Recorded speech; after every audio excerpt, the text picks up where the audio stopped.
Hey, y'all. Welcome to the Book Marketing Mania podcast. I'm your host, Kim Stewart, and I'm so glad you're tuning in today. Is your mind spinning, thinking of all you want to do to market your book in the new year? At the time this episode airs, we're kicking off December. Where the heck is the time gone? Our to-do lists just keep getting longer, yet our time seems to be getting shorter. If you've been listening for a while, you'll remember in episode 5, I interviewed Alicia Avant about how a virtual assistant can help with book marketing. There's so many things to do, and sometimes we need to outsource so that we can focus on only what we can do, which is write our books. And I've also heard from some of you after hearing episode 14 with Becky Kapitsky about making money so you can outsource. And y'all been asking about offering VA or podcast production services yourself.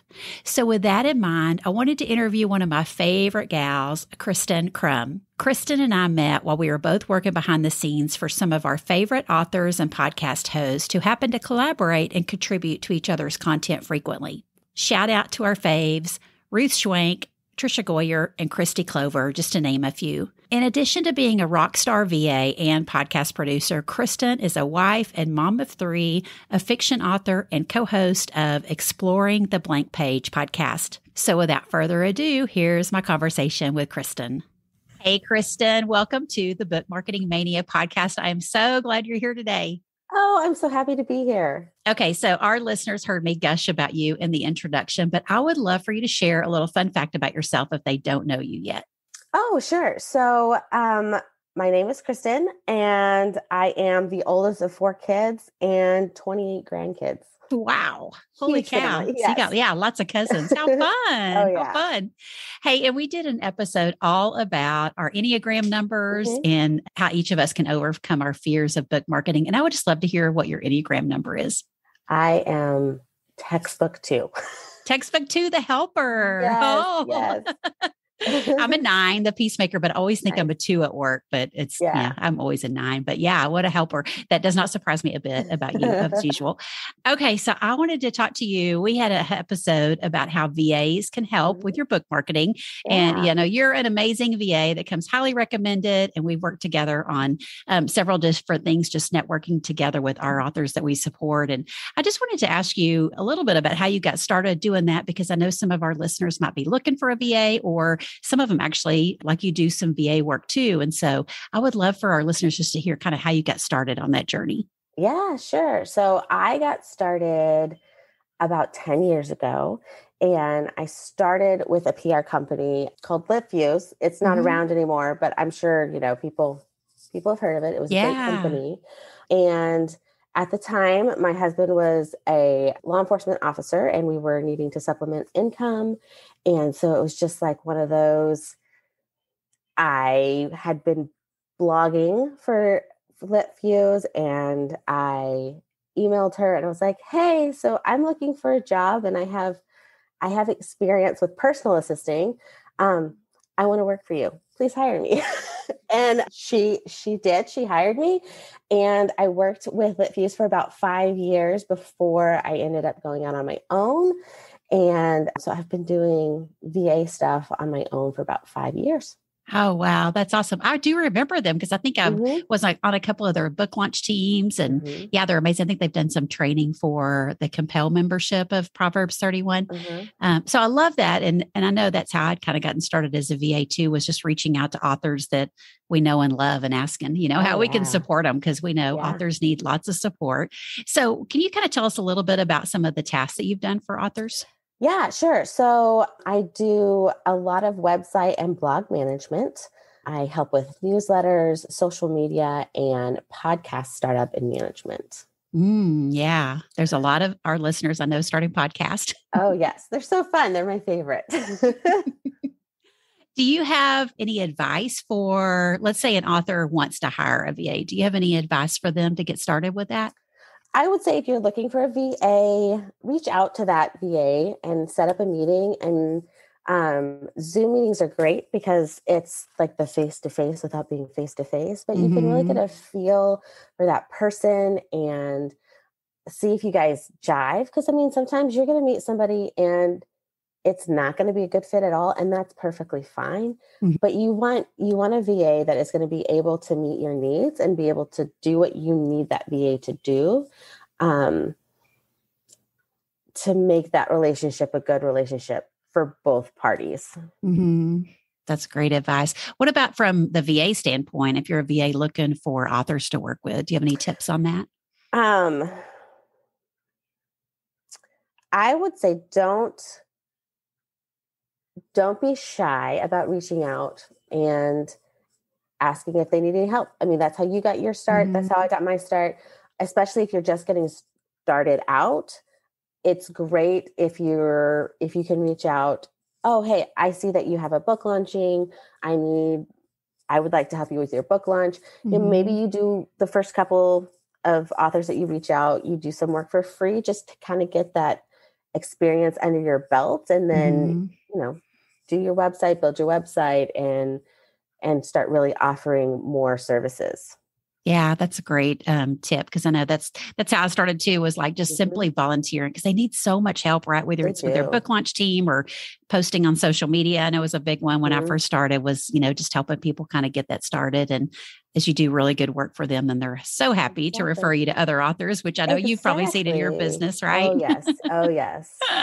So let's talk about, podcasting. So that is such a popular thing right now with authors. It's such a great way for them to reach new readers and build their platforms and market their books. So tell us a little bit about your experience being a podcast producer, because I'd love authors just to know if that's maybe some assistance that they need help in, or as well as some of our listeners that, again, might be looking to offer that as a VA skill. So tell us kind of how you got started niching down to a podcast producer and what you do with that. So I got started because I had one of my clients who came to me and said, hey, I'm losing my podcast producer and I need somebody to produce the podcast. Can you do that? Mm-hmm. Me being a 2, I don't like saying no. So I said, give me the weekend and I'll figure it out. So literally that's what we did. That's what I did. I called my brother in a panic because he's way more techie than I am. And I'm like, this is what I have to do. This is what I have to do. How do I do it? And so we met at a coffee shop and he ran over the basics of, audio editing and, really the websites out there for podcast hosting make it so easy. I mean, you just upload, you put show notes in, they kind of take care of the hard part on the back end. And so really that's how I got started. Mm-hmm. And if you are wanting to get started podcasting, for sure, if you have the funds, reach out to a VA that offers that and see if they can help you. I know there's there's many podcast producers that's all that they do.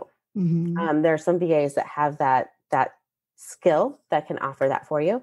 And don't be afraid if you have the capacity to just jump on YouTube and teach yourself. Mm-hmm, mm-hmm. Yeah. Hello. Raising my hand on that one. Yes, I'm a YouTube university. That's where I learned everything. YouTube is your friend. YouTube and Google. So yeah. So do you do whenever because I think when I first heard of podcast producer, or a podcast manager, it was just like, whoa, that's such a big thing. Like I could never do that. But so do you basically do everything like from start to finish for somebody as a podcast producer, or are there certain pieces you do for them? Yes, at this point I am doing everything for the podcasts that I produce. And again, if you're looking for somebody to help you with that, see which aspects they can take care of and what you will have to do yourself. But I edit the audio. So I produce the audio. I make the show notes. I make the social media graphics. I will help reach out and book the guests for my clients. If we are at a stage where we're looking for sponsors, I take care of that as well. So yeah. And like I said, there are some that they just produce a podcast, so they'll just take care of the audio and then they will hand it off to you. And then you can do show notes and all of that good stuff. And there are some people that just take care of all of it. Yeah, that's great. I love that you can, you can piecemeal it if you need to, but there's just so many things to producing a podcast that you could definitely get some support from a virtual assistant with. So I know we've networked through multiple authors that we've worked with, and I'd just love to hear from you, Christen. And I know you're an author yourself. I would love to just hear from your point of view what you're seeing work really well for authors to reach out and meet new readers and market their books online right now. Yeah. So I think what we have to remember when we're reaching out to readers online is that we need to be real, and we need to bring some genuine us to the table. With social media, it's so easy to just put a filter on and to make everything look happy and everything perfect. But we know that's social media. That's not life. And so I really think that readers connect with those that jump on and they're like, hey, I'm having a bad day. It's not all cake and roses, but just being real and bringing them kind of behind the scenes instead of just showing them the perfect life. I think that will really go a long way with connecting with readers. That's so important. Yeah. Cause I know I know authors, sometimes we struggle with just what to put on social media, right? And we want to share about our book so bad, but we don't want to share that every day, right? Because readers won't be connecting with that every single day. So yeah, it's so fun to see just the reality, right? Because we know you went through this struggle and that's what you wrote about. So you kind of want to see that online, right? You want to see that real person that we read in those words. So that's great advice. So I know working behind the scenes of several authors who have really successful podcasts, I would love to hear just some tips for our listeners that are thinking about pitching themselves to be guests on podcasts, because I'm sure you've seen good pitches and bad pitches. Yes. So I'd love for you just to maybe share some tips for our listeners as they think about making that a priority for 2022. Oh, yeah. So I think the biggest thing that you can do if you're wanting to get on a podcast and you're going to pitch yourself is to do your homework on the podcast. Most of the podcasts that I produce are Christian women who I have one that's more nonfiction. I have one everything about it is about the Christian lifestyle. And then I have one that's like fiction books, and I will get pitches and it's like, this is not going to fit the audience at all. I mean, they have this wonderful pitch and this beautiful, we can really connect with your readers, but they didn't do their research. They didn't it's a great pitch, but it's not going to fit our audience. And so I have to say no. And then on the flip side too, there are a lot of podcasts out there, and, podcasts come and go. And I have a podcast and we haven't put an episode out for a while. She kind of shut things down, and I'm still getting podcasts like, we want to be on your podcast. Not really, because we don't have a podcast, And so do your research, make sure that they have current episodes that are being released. Make sure that they're not taking a break. You can do a deep dive on social media and generally find, oh, well, this is what's going on and they're not doing any podcasting right now. So just really do your homework before you pitch. And then when you pitch, make sure you're clear about, this is who I am, and, this is what I can offer your audience. Yeah, that's such a great advice. And I know I've done that just, well, first of all, if you're going to outsource it, you definitely want to kind of have those ducks in a row, right? You want to definitely instruct your VA to check and see, do they have current episodes? Do they even have guests on their show? Right. And then, sometimes I know some podcasters will put in there, like this is the end of the season and we'll be back at XYZ time. But sometimes, life happens, right? And they just stop their podcast and you don't know. But if you hop over to Instagram, you might see some life update over there that makes sense. But oh gosh, I bet you see all kinds of doozies with the podcast you produce. Hey, I wanted to pop in to give a quick shout out to one of my listeners who left a review of the show. Julie says, "Who knew book marketing could be so fun? Kim's show makes you feel as if you're just two friends talking. This is a must listen for anyone in search of leveling up the promotion of their writing." Thanks, Julie. Julie Davis is co-host of the super fun Things We Know podcast, and you can connect with her on Instagram at Things We Know Podcast. Now let's get back to today's episode. There's I mean, we know this from forever ago, right? Mm-hmm. The email list is so important, Oh, right? yeah. But it's like this big push right now because of the, Mm-hmm. recent outage and stuff. So I wanted to ask Uh-huh. you just what you've seen, the email list. Do you want to speak into that any?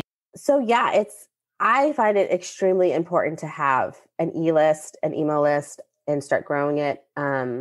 It's great because social media is fun, but we do know as Mhm. Facebook and Instagram both went down, if that is where everything is going, you have just lost all of your following. You really want to focus on building your email list because that is the list. Those are your followers. You can reach them at any time with their inbox.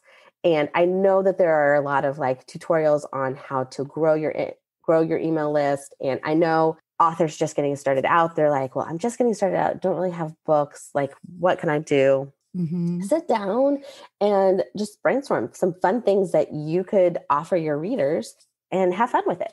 That's my life motto. Just have That's fun. great. Yeah.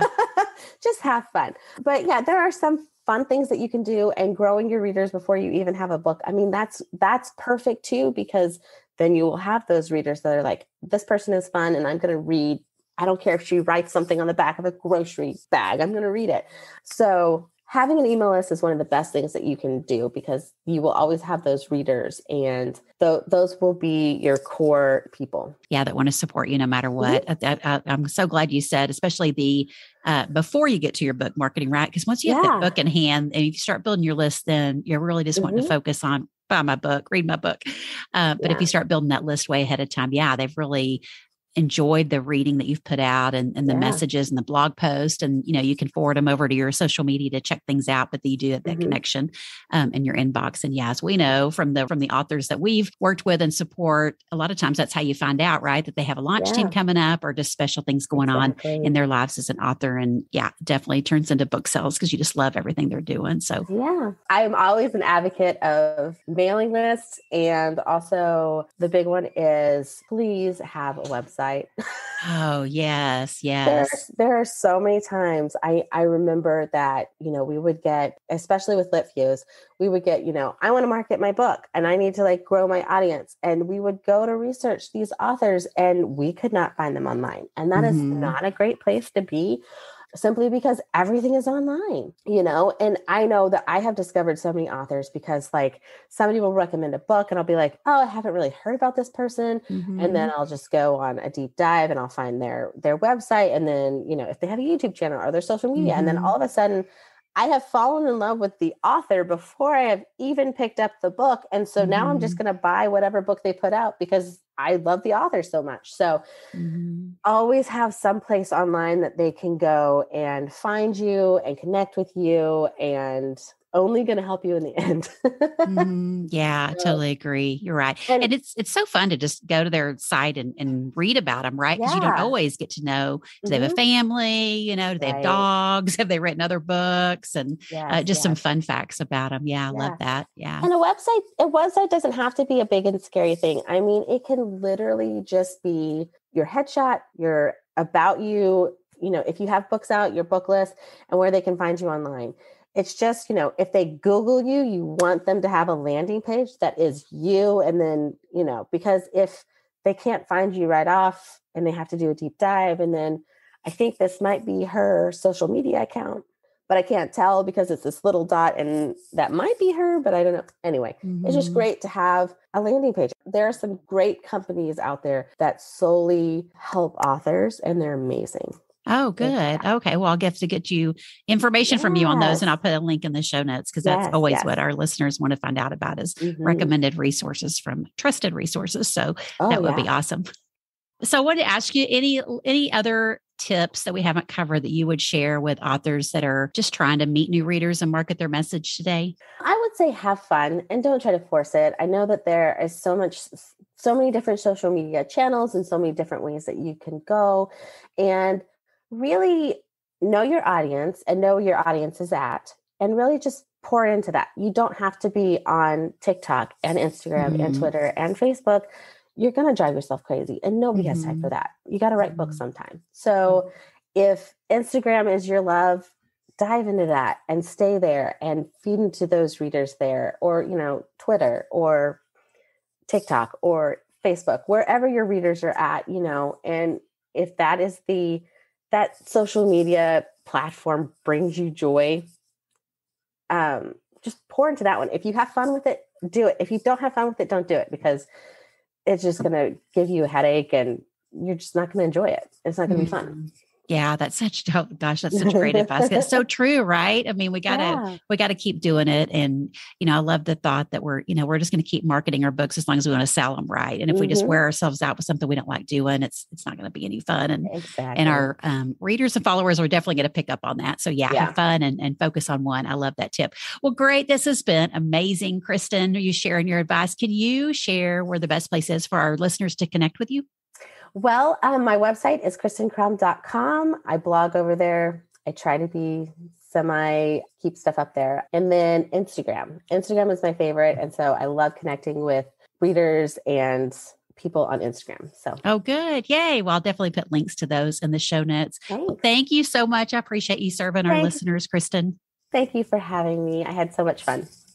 Y'all, I hope that was helpful to hear from a rock star VA about how she helps authors. If you're looking for a VA to help you, or perhaps you're looking to offer services yourself, it's a great way to learn all about email marketing, social media marketing, podcasting, all the services that authors need now and definitely through the years to come. And it can help you make extra money to outsource your book marketing needs. I'd love to hear from you. If you found encouragement on this episode of Book Marketing Mania, I'd be so grateful if you left a review, as that will help other authors and bloggers discover the show. Thanks for tuning in today, and I'll see you next week as I cheer you on to market your book one podcast at a time.